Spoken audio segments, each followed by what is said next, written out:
Ayush counselling की एक नई अपडेट जिसमें यूज़र मैनुअल के बारे में बताया गया। यूज़र मैनुअल के बेसिस पे लोगों को जो भी रजिस्ट्रेशन करना है उस रजिस्ट्रेशन की पूरी प्रोसेस समझाई गई है, ताकि कोई भी कैंडिडेट फॉर्म फिल करते टाइम कोई गलती ना कर दे। तो उसके लिए यूज़र मैनुअल के बारे में जैसे हर बार दिया जाता है एक यूज़र मैनुअल, ताकि आसानी हो रजिस्ट्रेशन करने के लिए। तो यूज़र मैनुअल में इस बार भी कोई चेंजेस नहीं, कुछ माइनर चेंजेस हैं जिसके बारे में अपन देख लेते हैं। आयुष वेबसाइट चेंज की गई, पिछली बार थोड़ी सी इसके वेबसाइट अलग थी, इस बार नई वेबसाइट को अपडेट किया गया है। तो यूजी काउंसलिंग जो है, यूजी काउंसलिंग पर अपन को टच करने के बाद 3 फेज़ अपन को दिख जाएंगे, जिसमें कि BAMS, BHMS, BUMS के बारे में बताया गया है।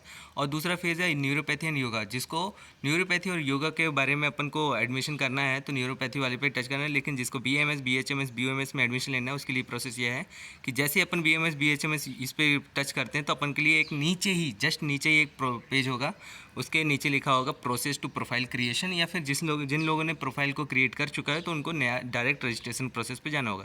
तो जैसे अपन क्रिएट न्यू प्रोफाइल पे करते हैं तो अपन को एक ये कॉर्नर मिलता है जिसको कैंडिडेट कॉर्नर के नाम पे जाना जाएगा। इसमें डालना है अपन को नीट का रोल नंबर और एंटर पासवर्ड। अगर एंटर पासवर्ड नहीं है, जैसे कि मैंने बताया कि अपन को प्रोफाइल क्रिएट करना है, तो new profile, create new profile पे टच करना है, क्रिएट न्यू प्रोफाइल। अब जैसे जैसे मैंने तो अपने रजिस्ट्रेशन के लिए क्या किया था कि मोबाइल से ही रजिस्ट्रेशन किया, मोबाइल से ही काउंसलिंग किया, कम नंबरों में एक अच्छा कॉलेज मैंने चूज़ करके मैं सेकंड ईयर में एडमिशन ले चुका हूँ और सेकंड ईयर में पढ़ रहा हूँ, 1 साल मेरा पढ़ाई हो चुका है। और जैसे कि मैंने बताया कि क्रिएट न्यू प्रोफाइल पे अपन को टच करना है। जैसे अपन न्यू प्रोफाइल पे टच करेंगे, रजिस्ट्रेशन के लिए लॉगिन करना पड़ेगा अपन को। तो रोल नंबर और सीक्रेट की जो अपन को दी होगी, सीक्रेट की अपन को डालना पड़ेगा और सीक्रेट की डालने के बाद क्रिएट प्रोफाइल पर टच करना पड़ेगा। अपनी आधे से ज़्यादा डिटेल्स नीट वेबसाइट पे NTA इसको दे चुकी होगी। NTA ने जैसी जो चीज़ें दिया होगा, अपन को ज़्यादा इसमें मेहनत करनी नहीं, आधे से ज़्यादा जानकारी इसमें पहले से फिल्ड होगी। तो और कुछ जानकारी अपन को कैंडिडेट खुद ही फिल करेगा।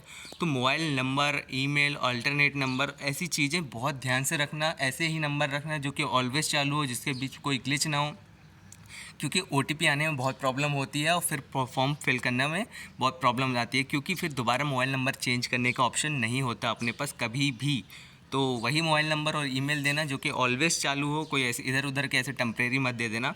और इसके बाद प्रोसीड करना। प्रोसीड करने के बाद फिर आगे के स्टेप में ये होगा कि जो डिटेल्स अपनी होंगी उन्हीं डिटेल्स को दोबारा चेक करवाएगा, ये प्रोसेस को दोबारा चेक कर लेना। उसके बाद एक न्यू पासवर्ड तुमको क्रिएट करने के लिए बोलेगा। अब पासवर्ड जो भी अपन क्रिएट कर रहे हैं उससे कोई प्रॉब्लम नहीं है, अगर तुम भूल भी जाते हो तो फॉरगेट कर सकते हो, लेकिन मोबाइल नंबर और ईमेल को एकदम ध्यान से सही ही डालना, क्योंकि फॉरगेट करने के बाद तुम वहीं से रिकवरी कर पाओगे। तो जैसे ही सेट पासवर्ड, एक नया पासवर्ड अपन क्रिएट कर लेंगे, एटलीस्ट 8 कैरेक्टर, ये सब तुम लोग देख लेना अपने हिसाब से, इतने तो जानकार हो गए, इंस्टाग्राम ID बनाते रहते हो। तो ये सारी चीज़ें करने के बाद अपने पास 4-5 स्टेप हो गए, वो सारी स्टेप को अपन को फॉलो करना है। जैसे कि एक स्टेप होगी कैंडिडेट प्रोफाइल, जो कि प्रोफाइल तुमने बना रखी है। कैंडिडेट प्रोफाइल को अपन क्रिएट करने के बाद कैंडिडेट रजिस्ट्रेशन करना होगा। रजिस्ट्रेशन करने के बाद डॉक्यूमेंट वेरिफिकेशन, डॉक्यूमेंट वेरिफिकेशन की एक डेट आई हुई है, वो डेट मैं अभी डालता हूँ, अच्छे से समझाता हूँ क्योंकि मैंने ये चीज़ कर रखी है, तो तुम लोग को भी बहुत अच्छे से समझा सकता हूँ। तो चॉइस फिलिंग की भी डेट है, व्यू अलॉटमेंट लेटर है, रिपोर्टिंग इंस्टीट्यूट भी है।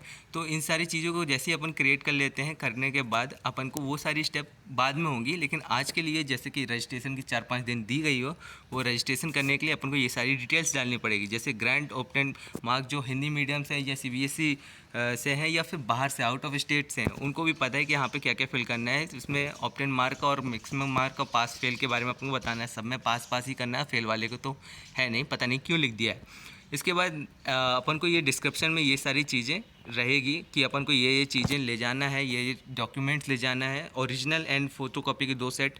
ये बात की बातें मैं समझाते रहूँगा स्टेप बाय स्टेप। इसके लिए चैनल सब्सक्राइब एंड फॉलो करते रहना।